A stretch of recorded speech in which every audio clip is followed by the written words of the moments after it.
Assalamualaikum warahmatullahi wabarakatuh. Para pecinta horor Nusantara, kembali lagi bersama Suciam Rahmat Channel. Dan di malam ini saya membawakan sebuah cerita yang berjudul Warisan Tumbal Terakhir. Cerita yang juga ditulis oleh akun thread Kalong, juga Anda bisa baca di akun thread Kalong. Dan tak bosan saya mengingatkan kalian untuk like, komen, dan subscribe. Langsung tanpa berlama-lama, kita langsung saja mulai ceritanya.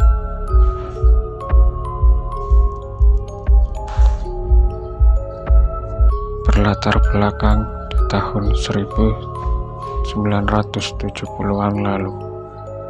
Selama 30 tahun pemujaan iblis tumbal nyawa berlangsung. Selama dari sakit hati karena ulah kakak kandungnya sendiri, wanita itu tega menghabisi sampai beberapa keturunan dari kakaknya.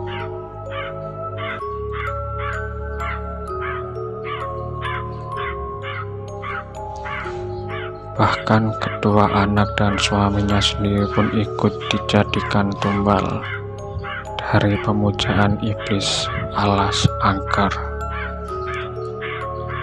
dan akan berakhir setelah 7 tali canang garpu telah terpenuhi sesuai kesepakatan yang pernah wanita itu buat.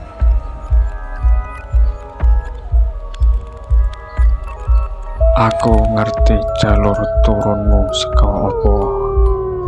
Aku yo ngerti dunya sing tok duweni saiki sumbere saka ngendi. Dadi ora usah mbok critakno dawa-dawa. Aku tetep gak setuju nduk kontok rapi. Tegas dan berat suara dari seorang laki-laki tua berkopiah jaring kepala seorang pemuda tampan yang berada di hadapannya. Semua itu,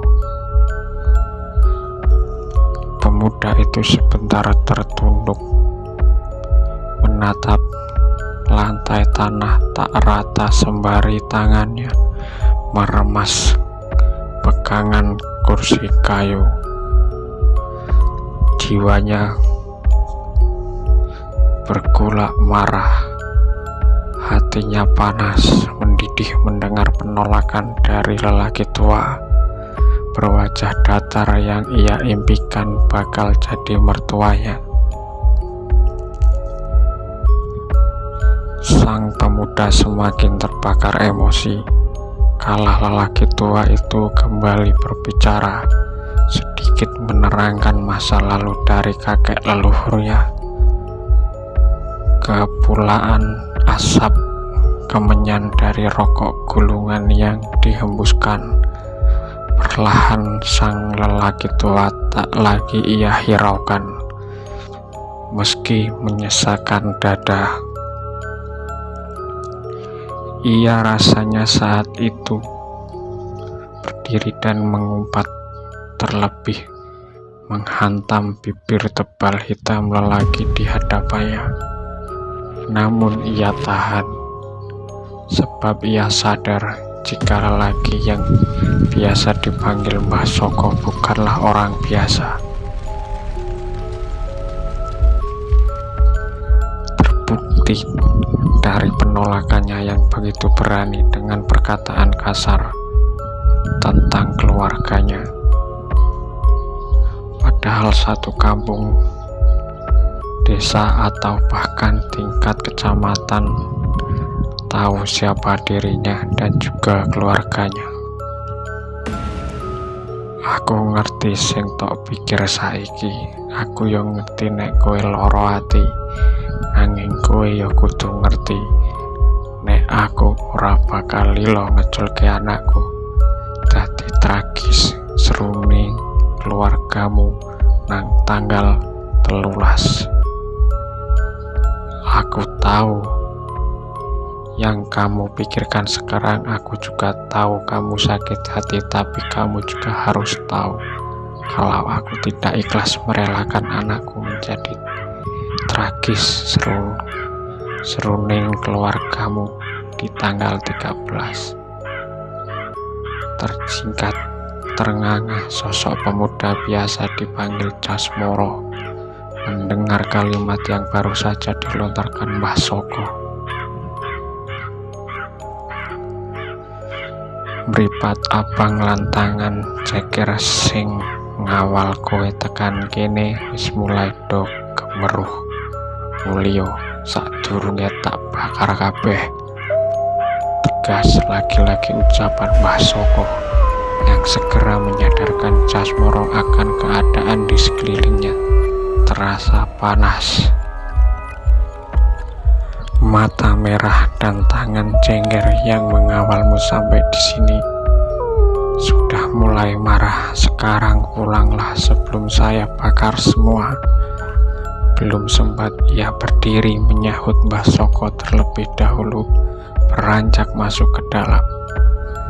Jasmoro hanya termangu menatapi liukan kain batik berwarna hijau yang menjadi penutup sekaligus penyekat pandangan antara ruang tamu dan ruang dalam rumah Mbah Soko. Masih tercium sengat aroma kemenyan menyesak ketika laki-laki Jasmoro mengayun keluar dari rumah Mbah Soko. Hatinya terasa sakit malam itu. Pikirannya dipengaruhi selingan amarah dan kecewa. Setelah dengan jelas niatnya untuk mendapatkan anak bungsu Mbah Soko terpupus karena statusnya sebagai keluarga murti rahmi. Jasmoro memang mengakui akan status keluarganya terkhusus dari nenek dan kini ibunya. Ia yang telah mengerti dengan liku dan alur semuanya, kekayaan berasal dari mana, tak menampik semua kebenaran yang dijabarkan Mbah Soko. Namun hal yang membuatnya sangat kecewa dan marah adalah niatnya yang tulus untuk Bahkan dalam hatinya ia berjanji tak akan melibatkan dalam urusan hitam pekat dalam lingkup keluarganya. Namun itu tidak cukup membuat Mbah Soko merelakan untuk dijadikannya ratu dalam rumah mewah dan megah milik keluarga murti rahmi. Rasa mrino hati mulai bakal tak dadekne awu canang wong tuwek sing jenenge Soko. Rasa kuwatir le nduk bakal dadi garwamu nang tanggal 13 sasi pitu. Tidak usah berkecil hati nak, akan aku jadikan awu canang orang tua yang bernama Soko itu. Gak usah khawatir nak, anak perempuan itu akan menjadi istrimu di tanggal 13 bulan 7. Jasmoro tersingkat kaget saat baru saja masuk dalam mobil warna hitamnya. Telinganya mendengar suara lirih menyengit. Walaupun ia terbiasa akan hal-hal aneh menyeramkan, namun untuk kali ini ia sedikit gemetar. Apalagi ketika ia melihat dari kaca kecil yang terpasang di atas kepala. Bola matanya seketika melebar. Mulut Jasmoro terkatup rapat, keringat mulai merembes menembus kemeja polos yang menempel di tubuhnya. Kala tatapannya dari kaca beradu dengan bola mata putih rata dari satu sosok perempuan tua yang duduk tepat di belakangnya. Iling ole, tanggal 13. Wis reti krungu apa tujuane Jasmara rene mau, Nduk? Sudah tahu dengar apa tujuan Jasmara kesini tadi, Nduk? Ucapan Mbah Soko pada satu sosok gadis berambut sepunggung yang baru saja menutup pintu.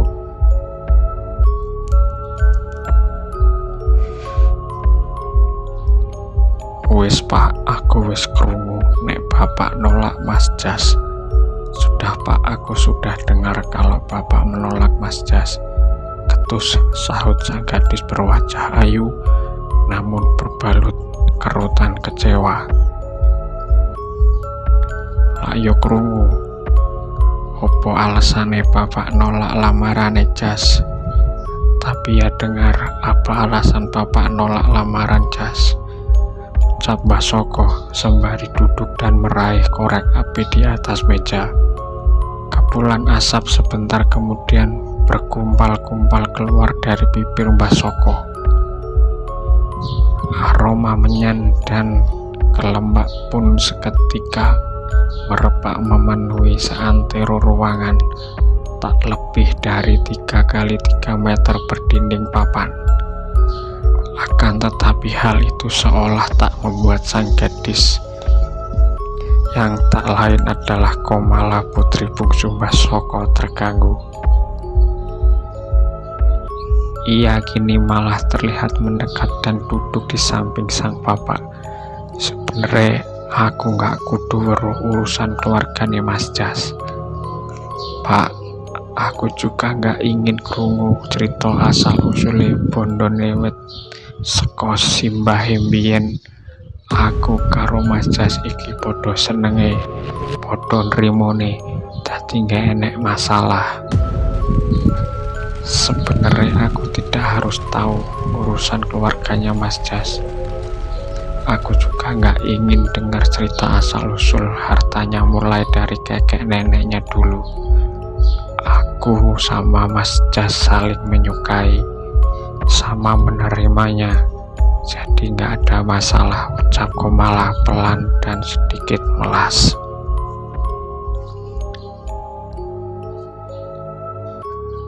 Aneh, sing gak mbok ngerteni, Duk, dudu masalah bondone, dudu masalah Jasmarane, tapi masalah yang besok bakal dadi dawa meneh. Mesakne wong-wong sing gak ngerti perkara gedhe wit diawali jaman Mbahe Jasmara dadi korban. Iku ngono masalahe nyawa, Nduk, nyawane wong pirang-pirang.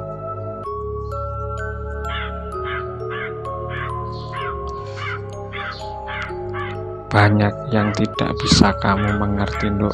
Bukan masalah hartanya, bukan masalah Jasmaranya, tapi masalahnya kelak akan jadi panjang lagi. Kasihan orang-orang yang tidak mengerti perkara besar yang diawali zaman kakek neneknya Jasmara dulu jadi korban. Ini semua masalahnya nyawa, Nduk, nyawanya orang banyak, sahut Mbah Soko mencoba menerangkan. Mas Jas iku wis janji mbek aku, Pak, bahwa nggak bakal arep dilibatke aku nang urusan sing bapak omongke. Aku percaya Mas Jas, Pak, nek dekne nggak bakal ingkar janji. Mas Jas itu sudah janji sama saya, Pak, bahwa tidak akan mau melibatkan saya dalam urusan yang Bapak ucapkan. Saya percaya Mas Jas, Pak, kalau dia tidak akan ingkar janji, jawab Komala mencoba meyakinkan Mbah Soko. Duh, Bapak nglakoni iki kanggo awakmu, kanggo masyarakat akeh, ora mergo nggih urusane Bapak. Duh, Bapak melakukan ini untuk dirimu, untuk masyarakat banyak, tidak hanya untuk urusan Bapak. Kali ini suara Mbah Soko sedikit keras dan tegas. Mendengar jawaban sang anak, "Terserah Bapak," sahut Komala yang tidak kalah tegas setelah terdiam beberapa saat. Ia kemudian berdiri dan melangkah meninggalkan Mbah Soko yang masih terpaku dengan sikap anaknya.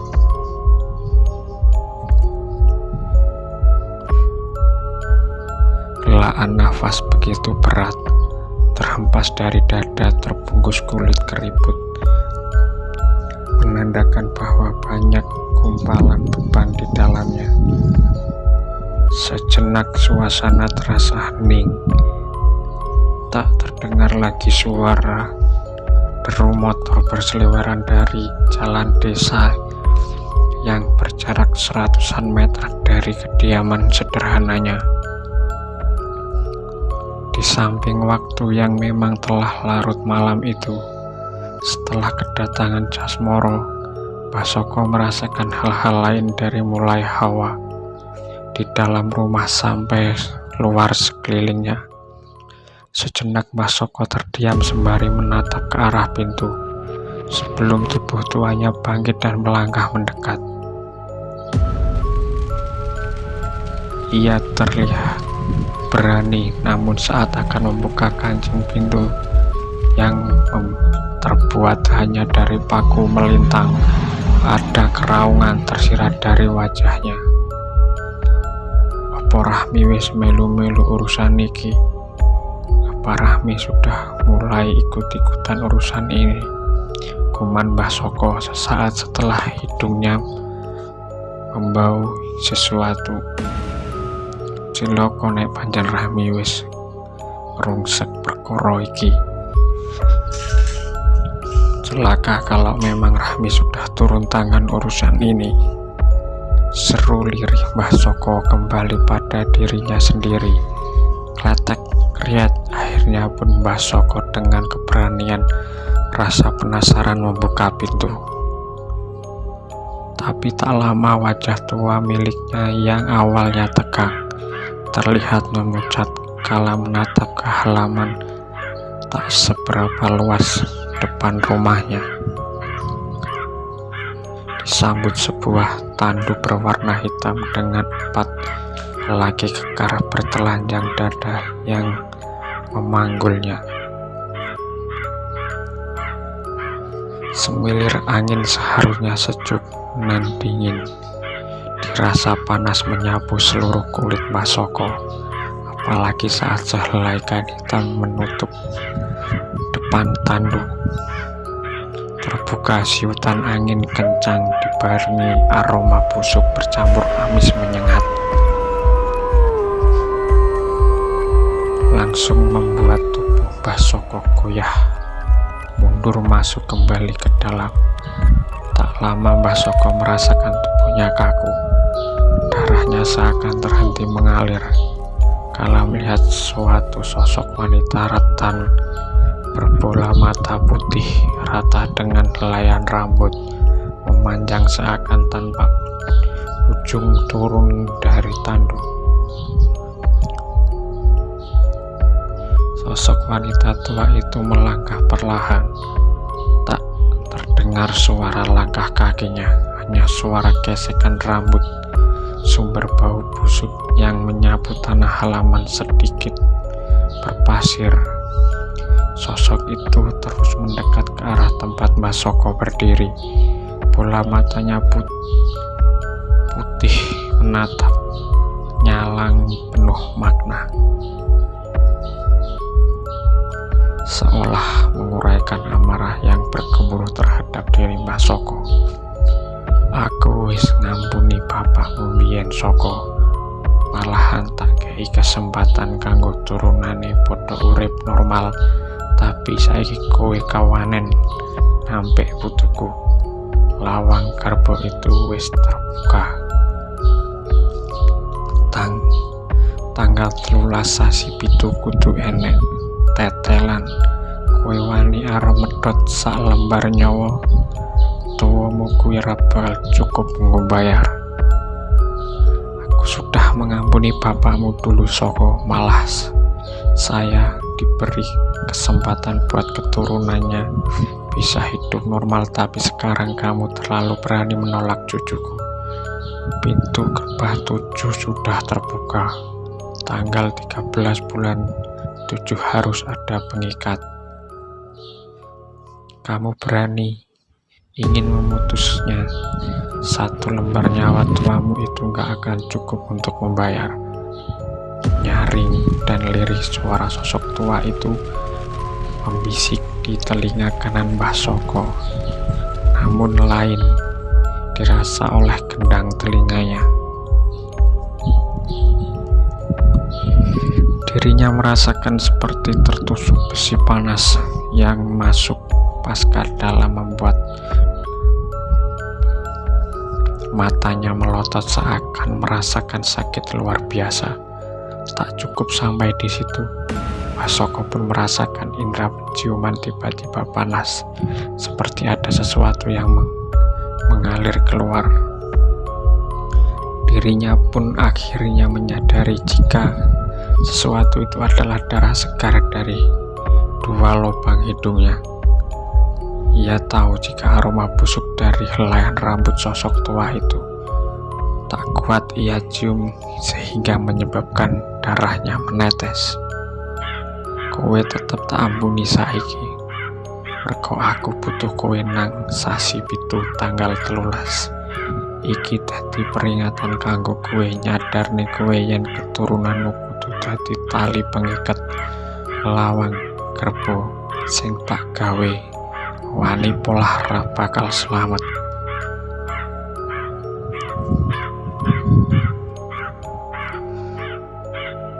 Kamu tetap saya ampuni sekarang, karena aku butuh kamu pada bulan 7 tanggal 13. Ini jadi peringatan untuk kamu, menyadarkan kamu kalau keturunanmu harus menyambung pintu gerbang yang telah saya buat. Berani macam-macam, tidak akan selamat.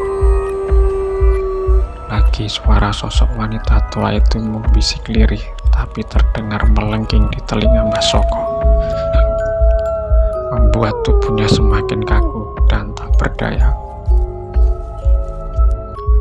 Hal itu dirasakan Mbah Soko cukup lama sih, hingga sampai saat sosok tua itu melangkah masuk ke dalam kamar milik Komala. Barulah Mbah Soko mulai mampu menggerakkan tubuhnya. Namun itu semua bukan malah membuat rasa takut dan cemasnya mereda, tapi malah semakin memuncah. Mbah Soko menyadari jika sosok wanita tua itu masuk ke dalam kamar anak bungsunya, maka malapetaka yang dirinya takutkan akan terjadi. Mbah Soko pun segera memaksa tubuh lemahnya bergerak mengikuti arah sosok wanita tua itu. Ia kemudian mendekati pintu kayu kamar Komala. Namun baru saja ia berhasil membuka pintu, lagi-lagi kakinya hanya bisa terpaku. Nyi Rahmi, tolong ojo anakku, tak ganti nyawaku. Tolong, Nyi Rahmi, tolong ojo, jangan anakku. Saya ganti nyawaku, tolong Nyai. Kali ini meski tubuhnya mengalami hal sama seperti semula, namun mulut Mbah Soko mampu berucap. Akan tetapi sedikit pun tak ada reaksi dari sosok wanita tua yang kini sudah berbaring tepat di samping anak bungsunya. Anehnya Mbah Soko jelas masih mencium pekat bau busuk bercampur amis dari sosok Nyi Rahmi, namun hal itu seperti tak berpengaruh pada diri Komala. Matanya masih terpejam pulas, walau tangan berjari hitam legam milik Nyi Rahmi tengah membelai rambut. Mbah Soko terus meratap memohon lirih diiringi tangisan, berharap iba dari sosok yang ia dengar. Kengerian dan kebengisannya semasa hidup. Sosok yang ia tahu dari orang tuanya adalah pemuja iblis di salah satu hutan demi sebuah kekayaan. Meski telah meninggal beberapa puluh tahun silam, tapi wujud wanita itu masih ada. Sebab ia tak diterima sebagai manusia kembali. Sosok Rahmi akan terus menjelma selagi keturunannya menyambung tetelan dengan makhluk junjungan yang telah berikat. Ia akan hilang dan menjadi abadi. Sang iblis setelah 7 tali canang garbo telah terpenuhi sesuai kesepakatan yang pernah ia buat. Semua hal itu Mbah Soko ketahui dari orang tuanya dulu. Bahkan dari sedikit belajarnya ia adalah hal kebatinan. Mbah Soko tahu semua ritual penyambung tetelan antara keturunan Rahmi dengan sang iblis. Namun dirinya tak menyangka jika ini calon penyambung tetalen itu adalah anak bungsunya sendiri. Brak! Satu suara benturan lumayan keras diiringi lengguhan menahan rasa sakit datang dari mulut Mbah Soko. Dirinya yang mencoba mendekat ke arah ranjang tempat sosok Nyi Rahmi masih berbaring di samping putrinya. Tiba-tiba saja terhempas di ke belakang menghantam dinding papan. Mbah Soko sadar akan kekuatan yang dimilikinya tak sepadan dengan sosok rambut panjang Nyi Rahmi. Namun demi sang anak, ia memberanikan diri untuk melawan.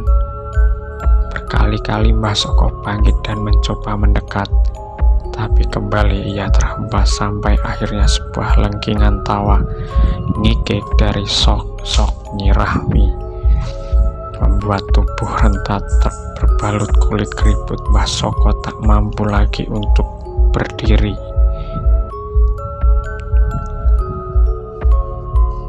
Tengeran iki wis dadi wujude anakmu, dadi wadah tetalenku. Ra kena diguwak, ra kena diowah, mergo sambung karo nyawane. Tanggal 13 kowe yo tak enteni saka nek pengin anak turunmu sing liyane langgeng. Tanda ini sudah jadi wujud anakmu, menjadi tempat penyambungku. Tidak bisa dibuang, tidak bisa dirubah, karena menyatu dengan nyawanya. Tanggal 13 kamu juga saya tunggu Soko. Kalau ingin anak keturunanmu yang lain selamat. Sentakan suara dari sosok Nyi Rahmi tak mampu lagi Mbah Soko jawab.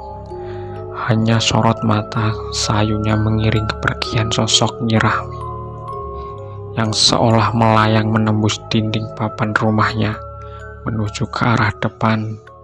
3 kali suara pukulan gamelan gong menjadi akhir kejadian mengerikan bagi Mbah Soko. Perlahan tubuhnya mulai bangkit, memaksa kakinya yang masih terasa berat berayun mendekati Komala. Hatinya pedih, kecemasan, kekhawatiran, dan rasa putus asa memaksa buliran bening mengalir dari 2 bola matanya. Mbah Soko tersekuk saat menatap tubuh anaknya yang berbalut selimut kain batik. Ia merasa usaha dan harapannya sia-sia. Namun ketika satu memori kenangan masa lalu antara dirinya dan orang tuanya melintas di pikiran Mbah Soko, bangkit.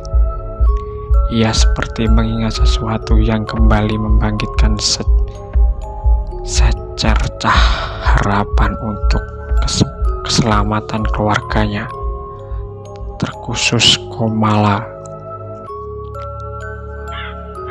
Penerangan 5 watt dalam kamar ukuran 3x3 membantu pandangan Mbah Soko dalam mencari sesuatu yang saat ini ia butuhkan guna menyelamatkan banyak nyawa, termasuk nyawa anak dan dirinya sendiri. Satu persatu tempat itu ia periksa, dengan tangan sedikit gemetar. Ia sampai pada satu bungkusan dalam lemari kayu terlihat sudah lapuk. Jari Mbah Soko menarik dan mengangkat sebuah bungkusan kecil. Bungkusan dari kain hitam itu kemudian ia bawa ke dalam kamar pribadinya. Sesampainya, perlahan ia membuka satu persatu ikatan pada kain. Hingga saat bungkusan itu terbuka, wajah Mbah Soko menegak. Urat lehernya menonjol, bibirnya tergetar melihat satu kilatan sisi dalam bungkusan itu. Di sepuro kula Pak kepeksa jengger cakut niki kula gunakne dudu niate mateni nanging kanggo ngrampungke lan nyelametke putumu. Lirih gumam Mbah Soko saat tangannya mengangkat sebuah boneka kecil berjengger yang seperti terbuat dari tanah liat berwarna kuning yang mengeras, tak hanya berupa boneka kecil. Mohon maaf Pak, terpaksa jengger cakutik ini saya gunakan. Bukan niat untuk membunuh, tapi untuk menyelamatkan dan menyelamatkan cucumu. Mbah Soko juga mengambil sebuah keris berukuran sebesar jari kelingking yang terletak tepat di bawah boneka itu. Kemudian kedua benda yang tiba-tiba menebar bau wangi itu dirinya bawa ke arah belakang rumah. Langkah kaki Mbah Soko terhenti ketika sampai di bagian halaman belakang, tepatnya di langkah dari pintu depan penutup rumah yang juga berfungsi sebagai dapur. Mbah Soko terdiam sejenak menunduk seraya menggerakkan bibirnya seperti tengah membaca sesuatu.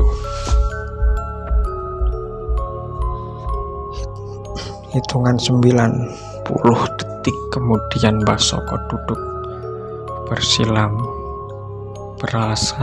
beralaskan tanah. Ia tak peduli dengan hawa dingin dari hembusan angin malam yang sesekali kencang menerpa wajah tuanya. Mbah Soko masih tertunduk menatapi dua benda yang telah ia letakkan di tanah.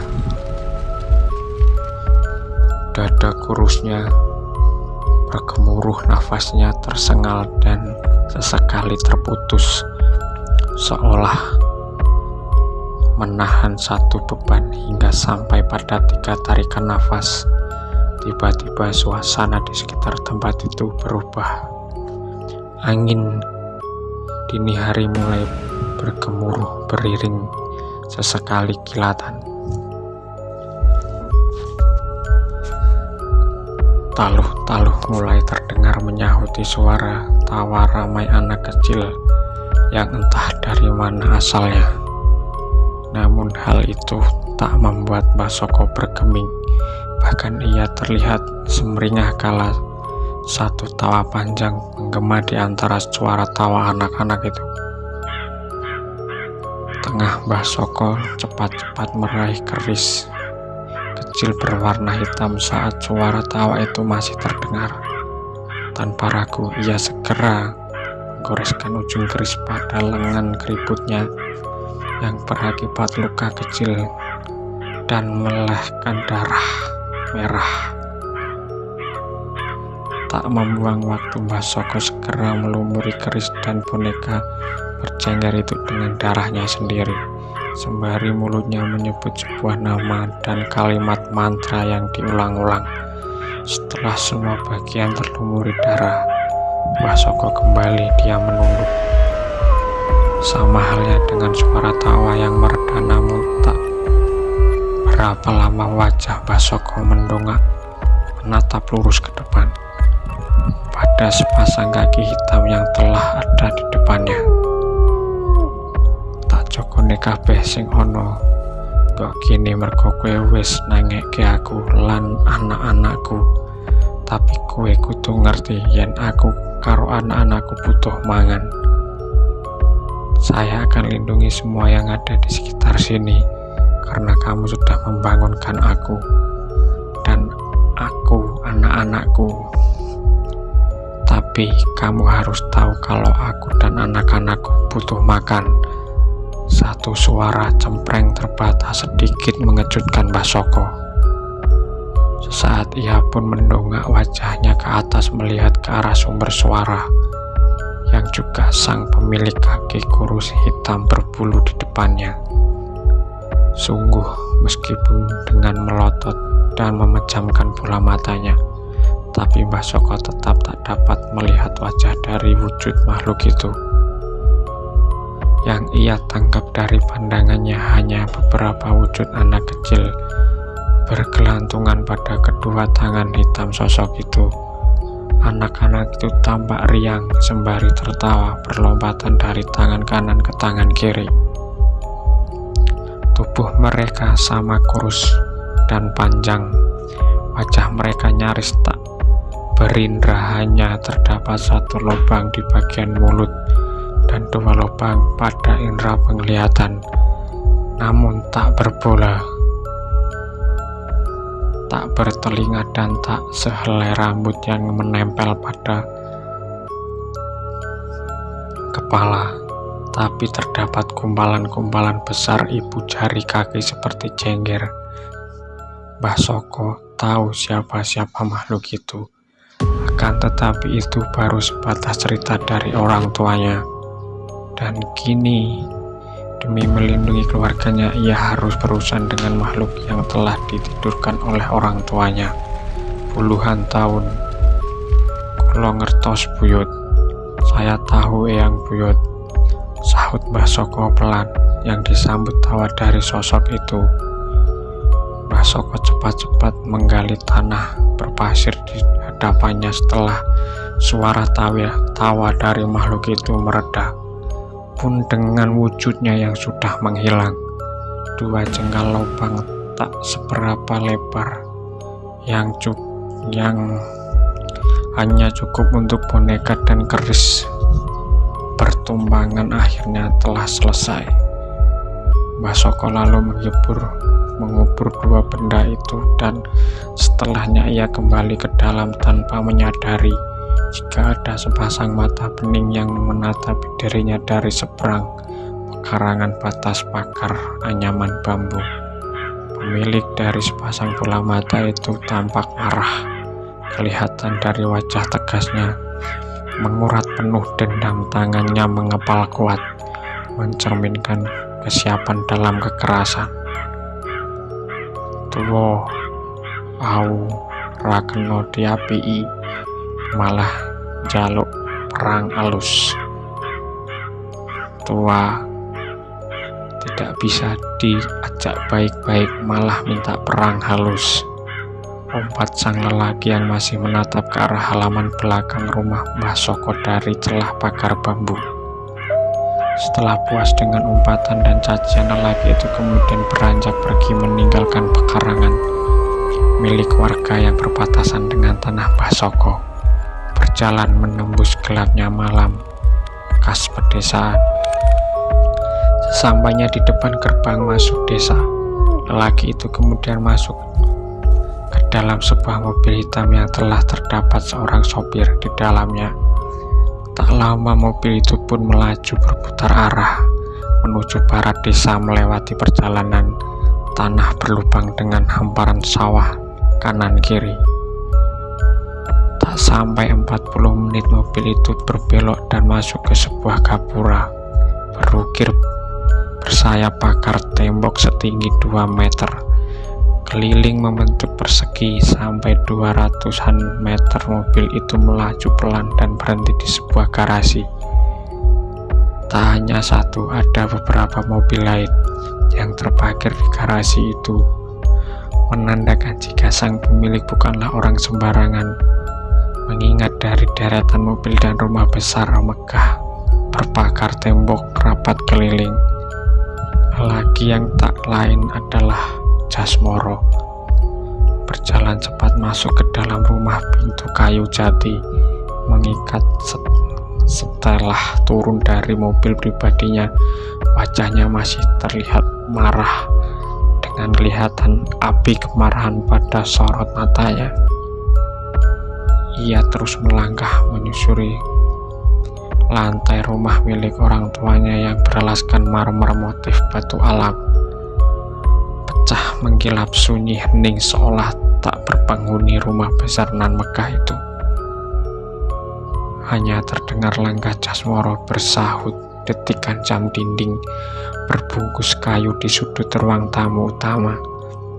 Sampai akhirnya langkah Jasmoro memelan saat menginjak di sebuah ruangan bercahaya remang.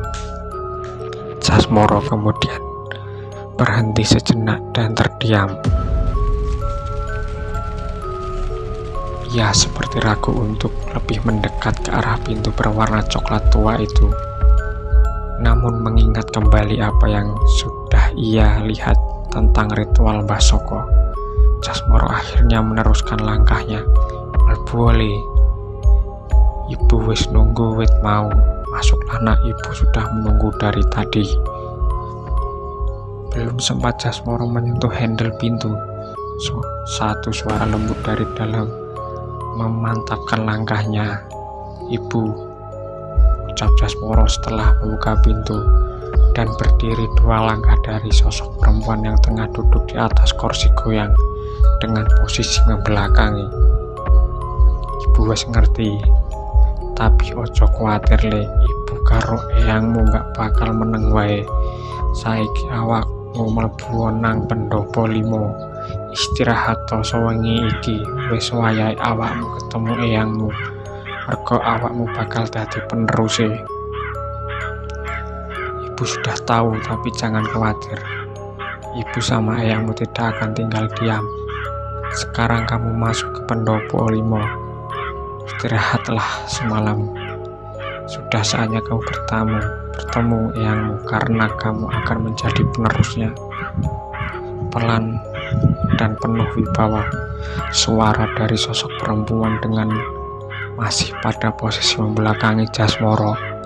Tanpa menunggu kedua kalinya, Jasmoro segera menunduk dan pergi, meninggalkan kamar itu.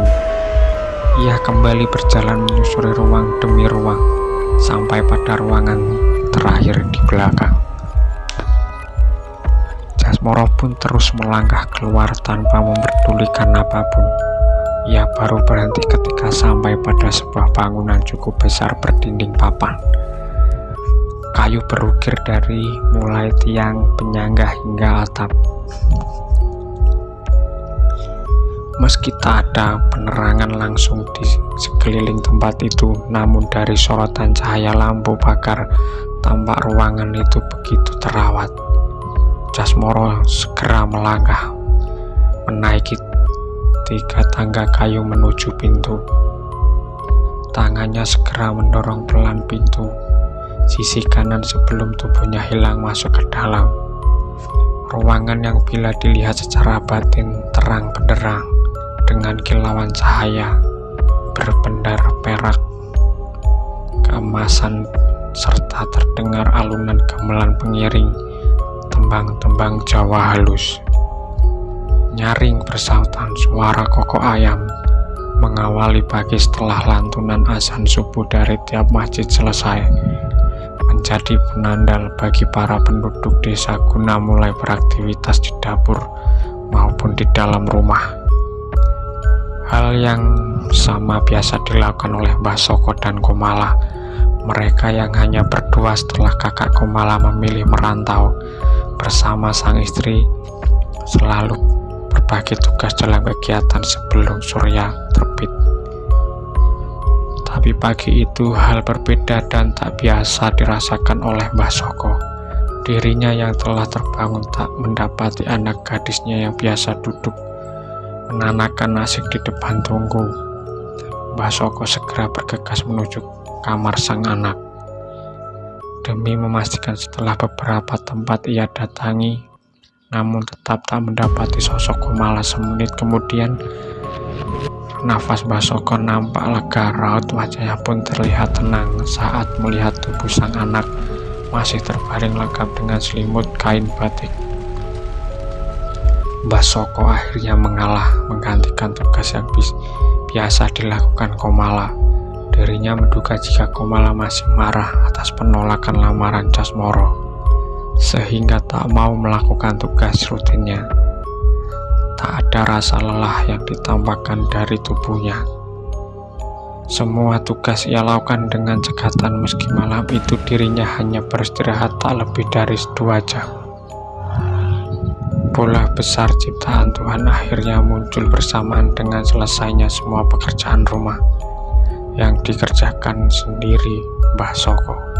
Sebentar kemudian ia kembali bergegas membangunkan sang anak, namun tak ada reaksi apapun yang ditampakkan Komala meski kedua matanya telah terbuka. Wajahnya datar, tatapannya nanar dan tak menggubris panggilan serta ajakan dari Mbah Soko.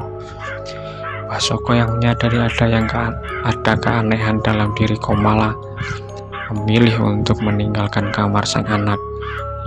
Ingatannya kembali pada kejadian beberapa jam yang lalu. Saat wujud dari Rahmi mendatangi Komala, dirinya juga mengingat kalimat terakhir yang diucapkan sosok Rahmi sebelum wujudnya menghilang.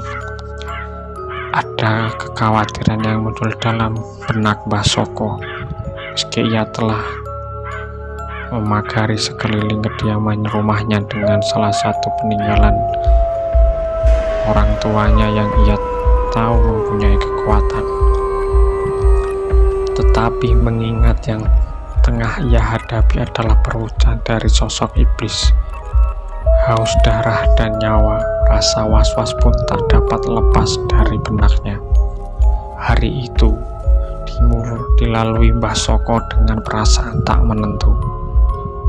Di samping sikap Komala yang membisu tanpa bicara sedikit pun, perasaan adanya banyak mata mengawasi di sekeliling rumahnya bila masuk waktu maghrib membuat ketidaknyamanan Mbah Soko. Dirinya tahu jika puluhan pasang mata itu dari sosok pelindung Rahmi. Walau tak dapat masuk apalagi menyentuh ke dalam rumahnya, Mbah Soko tetap saja selalu terjaga sepanjang malam. Hari kedua masih dengan keadaan yang sama.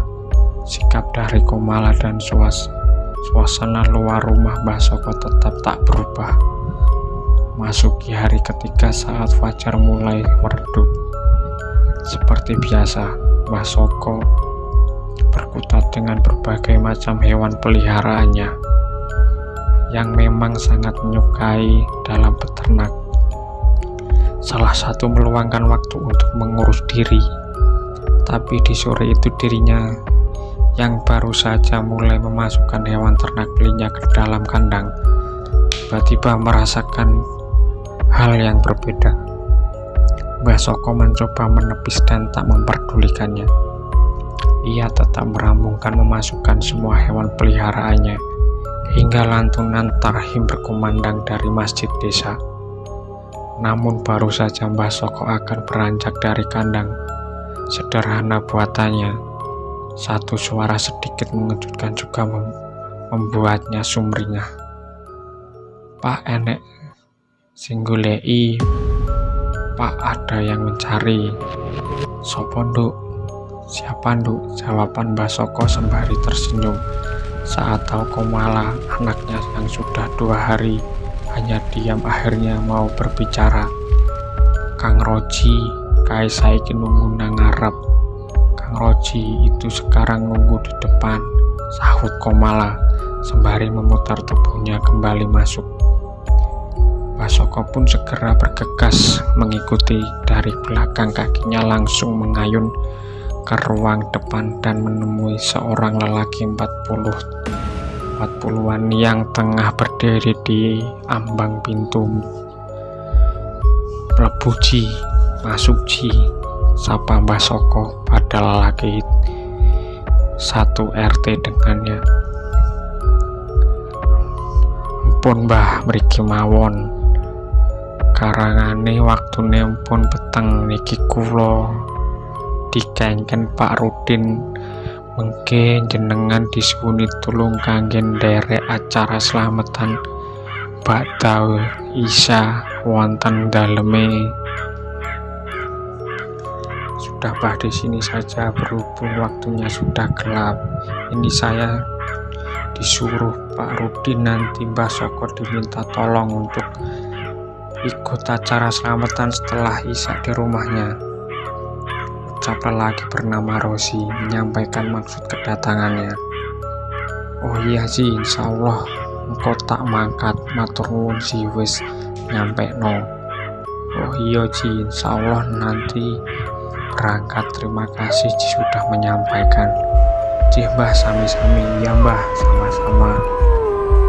Lelaki bernama Roji pun segera berlalu setelah mendengar jawaban Mbah Soko dan tak lupa berpamitan. Sedang Mbah Soko kembali masuk menutup pintu, kala pandangannya sudah tak melihat tubuh Roji.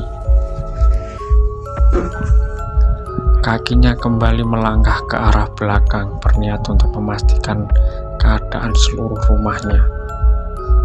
Namun saat akan melewati kamar, Komala langkah Mbah Soko terhenti.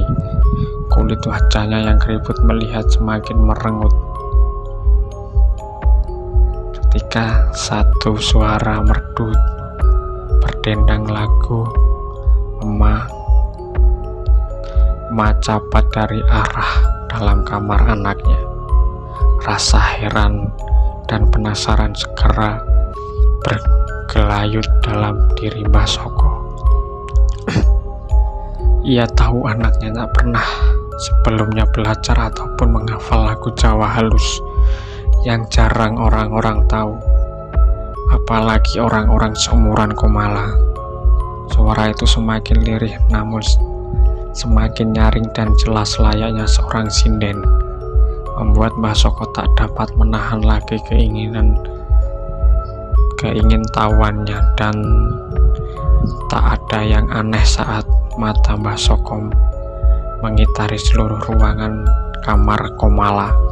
Semua tampak seperti biasa, hanya ketika pandangan beradu tatap dengan mata Komala, Mbah Soko terperanjat. Jelas bagi Mbah Soko jika bola mata itu bukan milik anaknya. Dirinya tahu betul bila Komala tak pernah menatap tajam, apalagi sinis meski dalam keadaan marah sekalipun. Duk, awakmu gak apa-apa. Duk, kamu tidak apa-apa. Tak ada sahutan, tak ada reaksi apapun dari Komala, membuat Mbah Soko semakin bingung. Duk, awakmu mau nembang opo? Suka ngendi belajar tembang gue mau? Duk, kamu tadi nembang apa? Dari mana belajar tembang tadi itu? Lagi Mbah Soko mencoba berbicara dengan Komala sembari mendekat dan duduk di tepi ranjang persis samping Komala. Tembang opo Pak? Aku mau iki lempit-lempit gini, gak nembang opo-opo. Salah rungon bapak mungkin. Tembang apa Pak? Aku dari tadi beres-beres pakaian gini, tidak menembang. Apa-apa salah dengar bapak mungkin. Satu ucapan akhirnya keluar dari mulut Komala menjawab ucapan bapaknya. Namun mendengar jawaban itu, Mbah Soko semakin termangu. Pikirannya segera melayang jauh, meraba tentang apa yang sebenarnya dialami. Benar Nduk, awakmu gak nyanyi nembang? Benar Nduk, kamu tidak bernyanyi menembang? Hanya Mbah Soko mencoba meyakinkan dirinya sendiri. Stop Pak, aku iki tenan ra nyanyi opo-opo. Aneh kok nembang. Sudahlah Pak, aku beneran gak nyanyi apalagi nembang, sahut Komala sedikit mulai ketus. Ya wes nek awakmu pancen ora nembang, ki bapak arep kendore nggone Pak Rudin, aja metu-metu saka omah. Karo aja bukane lawang misal ana wong ketok-ketok sadurunge bapak mulih. Dikateni tenan pesene bapak iki, Nduk. Ya sudah, kalau benar kamu tidak, ini bapak mau selamatan tempat Pak Rudin. Jangan keluar-keluar dari rumah, sama jangan kamu bukain pintu misal ada orang ketuk sebelum bapak pulang. Dijaga bener pesan bapak ini, Nduk. Pesan Mbah Soko sebelum ia berpamitan dan melangkah keluar dari kamar Komala. Komala sendiri tak menjawab, ia hanya menatap punggung bapaknya saat pergi dengan tatapan datar tak berekspresi. Mbah Soko akhirnya berangkat untuk menghadiri undangan dari Pak Rudin. Ia berjalan sendiri dengan bermodalkan senter baterai, sarung motif kotak-kotak dan kemeja putih lusuh serta kopiah jaring menjadi ciri khas desa tempatnya tinggal. Jalanan berlubang ia lalui dengan berat hati. Bukan persoalan jalan yang selama hidupnya tak tersentuh kata aspal, tapi perasaan yang harus meninggalkan Komala sendiri di saat keadaan penuh bahaya. Riuh dan hampir telah dipenuhi warga yang diundang kala Mbah Soko sampai di kediaman Pak Rudin. Ia yang sedikit banyak dihormati sebagai sesepuh desa mendapat tempat tak jauh dari sang pemilik rumah. Obrolan dan candaan sementara dari para warga sebelum acara dimulai mencerminkan keakraban antar sesama tanpa membedakan status.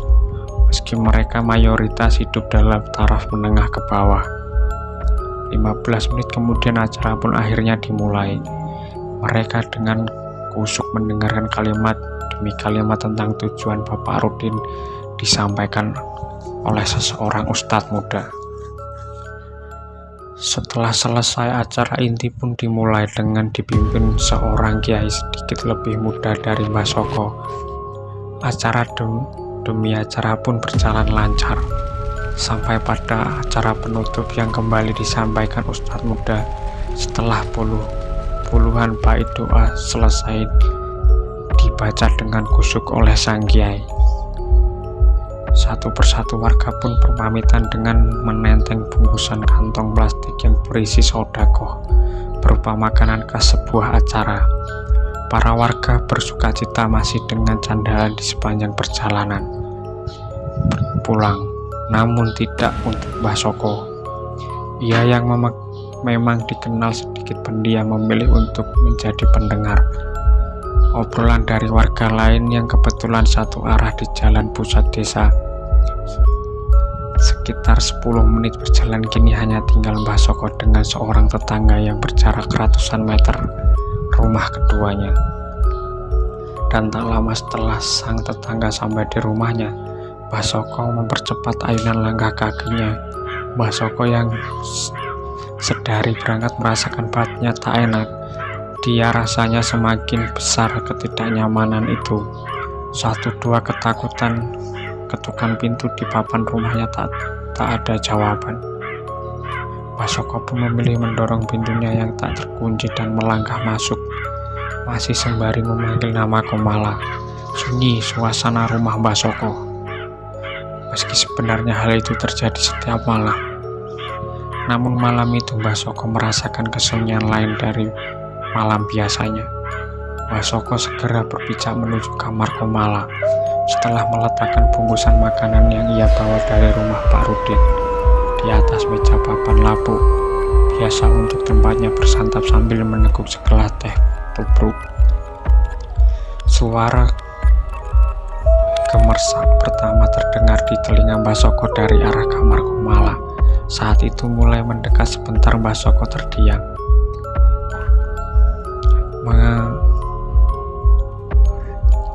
mengeritkan kening, memastikan dan meraba tentang suara itu.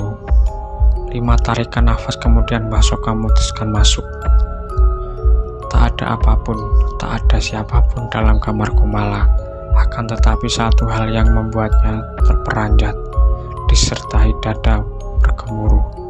Duk, Kom, panggil Mbah Soko sembari berjalan keluar.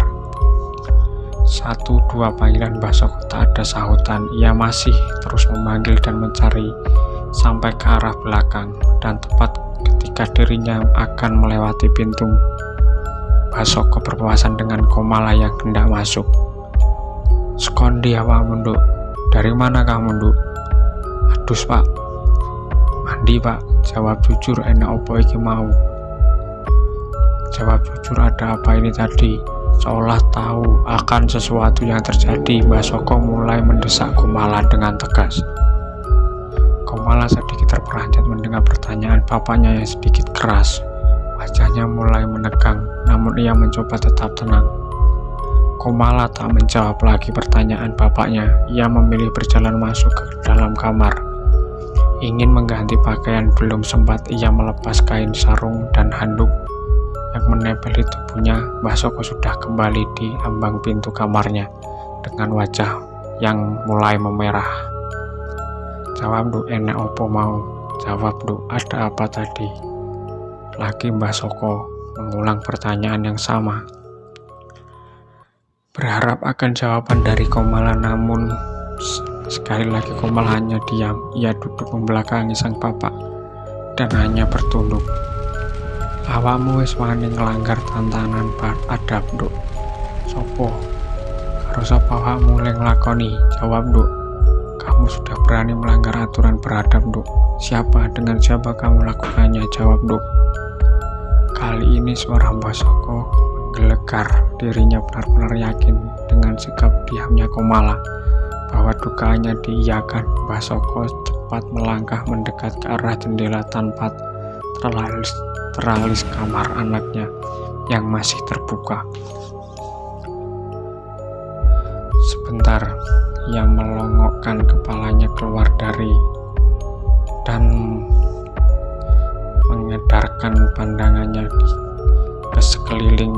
Sepi hening, hanya hembusan angin malam yang Mbah Soko dapatkan. Setelah tak menemukan apa-apa, Mbah Soko menutup rapat jendela dan menguncinya. Wajahnya yang sudah memerah mendekati Komala yang masih tertunduk menyandar. Tangan Mbah Soko seketika mencengkram lengan Komala sembari menanyakan hal yang sama. Awal sikap Komala masih sama, diam dan menunduk, sampai akhirnya dengan iringan sesekukan Komala mengakui dan menyebut sebuah nama. Ya Pak, aku wis nglakoni karena seneng padha seneng karo Mas Jas. Ya Pak, aku sudah melakukannya. Aku melakukan karena suka sama suka dengan Mas Jas. Bruk. Luruh tubuh tua Mbah Soko mendengar jawaban Komala. Ia tersadar di dinding papan menatap manar ke depan tanpa ada ekspresi. Iku artinya awakmu wis mbongkar opo sing bapak tandur nang mburi omah. Itu artinya kamu sudah membongkar apa yang bapak tanam di belakang rumah? Tanya Mbah Soko setelah beberapa saat terdiam menahan letupan amarah. Komala hanya mengangguk tanpa berani menatap wajah bapaknya. Sedangkan Mbah Soko seketika bangkit melihat anggukan kepala Komala. Wajah Mbah Soko langsung memucat, keringat dingin mengucur kala sampai di halaman belakang rumah. Mendapati dua benda peninggalan orang tuanya yang ia andalkan untuk menjaga rumah dan keselamatan keluarganya telah lenyap. Hanya menyisakan lubang kecil sedalam 2 jengkal. Sesaat Mbah Soko diam menatapi lubang sebelum membalikan badan menghampiri Komala yang masih tertunduk di kamar. Sopo sing ngandani awakmu kon jikok barang peninggalan mbahmu? Siapa yang memberitahu untuk mengambil barang peninggalan Eyang? Tanya Mbah Soko. Mas Jas, Pak, supaya bapak ngerestui aku karo Mas Jas. Mas Jas, Pak, supaya bapak merestui saya dan Mas Jas. Jawab Komala sedikit berani mendongakkan kepala. Keliru awakmu, Nduk. Awakmu wis diapusi. Apa ngerti akibatnya saka gaweanmu sing enggak regani omongane wong tua? Saiki tak weruhno, ayo melu delok nganggo mripatmu dhewe. Salah kamu, Nduk. Kamu sudah ditipu. Apa kamu tidak tahu akibat dari perbuatanmu yang tidak menuruti ucapan orang tua? Sekarang bapak perlihatkan. Ayo ikut lihat dengan mata kamu sendiri. Tanpa menunggu jawaban dari Komala, Mbah Soko langsung menarik tangan anaknya, membawanya menuju belakang rumah di mana pintunya masih terbuka. Sedetik, 2 detik tak ada apa-apa, namun saat kemudian tiba-tiba saja Komala memekik ketakutan, tubuhnya menggigil dingin, wajahnya memucat serta bibirnya gemetar. Iki nduk akibate, iki sing bapak wedeni, iki sing bakal dadi hiasan uripmu. Sak bendinone kuat ra kuat sanggup, ra sanggup awakmu kudu siap ngadepi. Ini nduk akibatnya, ini yang bapak takutkan. Ini yang akan terjadi. Hiasan hidupmu setiap hari, kuat tidak kuat, sanggup tidak sanggup. Kamu harus siap menghadapi. Opo maksudnya Pak? Tanya Komala dengan suara gemetar, menyiratkan ketakutan yang sangat. Demit kuwi kabeh bakal ngetutke awakmu. Jogo awakmu. Nandi wae awakmu lunga mergo awakmu wis dianggep ndorone wit bar awak membongkar jangger wilak lan wis dadi garwa batine Jaswara. Makhluk-makhluk itu semua akan mengikuti kamu, jaga kamu dimanapun kamu berada, karena kamu sudah dianggap tuanya sedari kamu membongkar jangger wilak dan melakukan hubungan batin dengan Jaswara. Serak parau penuh keputusasaan suara Mbah Soko menjelaskan kepada Komala. Sementara Komala masih menggigil ketakutan, dirinya yang berdiri di belakang bapaknya tak berani mengangkat muka, hanya sesekali melirik ke arah puluhan sosok wanita bergaun putih, berkebaya dengan rambut menjuntai sampai mata kaki, berwajah putih berhias alis hitam pekat, selaras dengan bibir yang sama hitamnya. Tak hanya itu, sosok itu melayang bergantian berkeliling dan memutari sekitaran tempat itu, sambil terus menatap ke arah mereka dengan bola mata putih rata dan celong masuk ke dalam.